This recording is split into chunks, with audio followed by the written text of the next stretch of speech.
You might think of mortgage brokers only for getting the best home loan rates, but they've got a lot more knowledge and value to offer than that.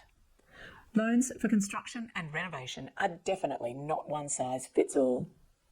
Today, we move on to the next step in the renovate or sell journey, borrowing finance. When it comes to construction projects, everyone has different objectives. Large projects, small projects, owner-builder, licensed builder, even modular or relocated homes, and that's just the beginning. Not all banks will finance everything because there's different levels of risk, so it's important to find out what finance is available for your project ideas before you go too far.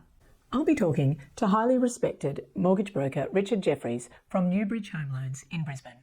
In the Renovation Collaborative podcasts, I interview industry experts and find out the latest practical info to help you renovate smarter. These are the key points from this episode. There are so many key points from today that it's hard to narrow down 3, but I'll start with these.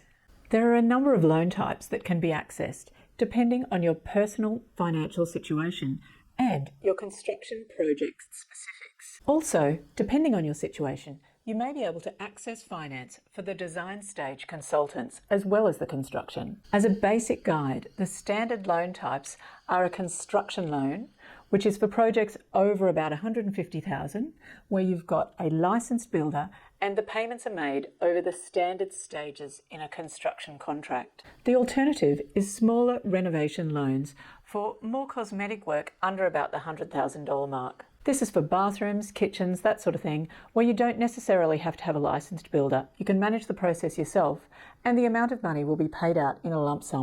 The second point is that some projects will require specialised loans and there'll be limited lenders available. Typical examples of this are when you're going to be an owner-builder for a very large project of a size potentially that would have normally been covered by a typical construction loan.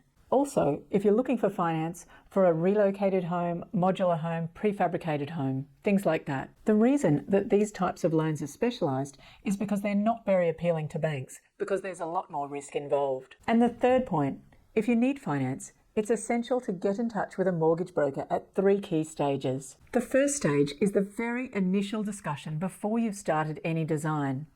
You need to find out what your budget is so it can guide your design brief.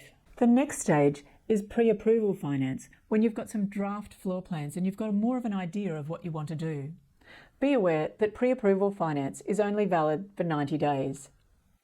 And the final step, obviously, is that final approval stage, when you've got all of your information together and you've got your building approval in place. It's important to note that you really should think of your mortgage broker as part of your consultant team.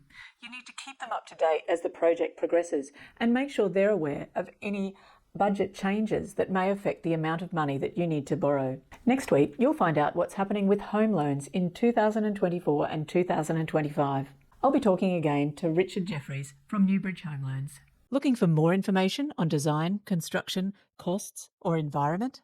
You can find everything you need on the Renovation Collaborative website. Listen to the full podcast or get the transcript PDF edited into clear Q&A.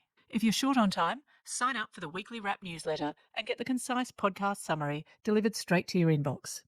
You'll also find 11 easy-to-read courses demystifying the entire home design and construction process.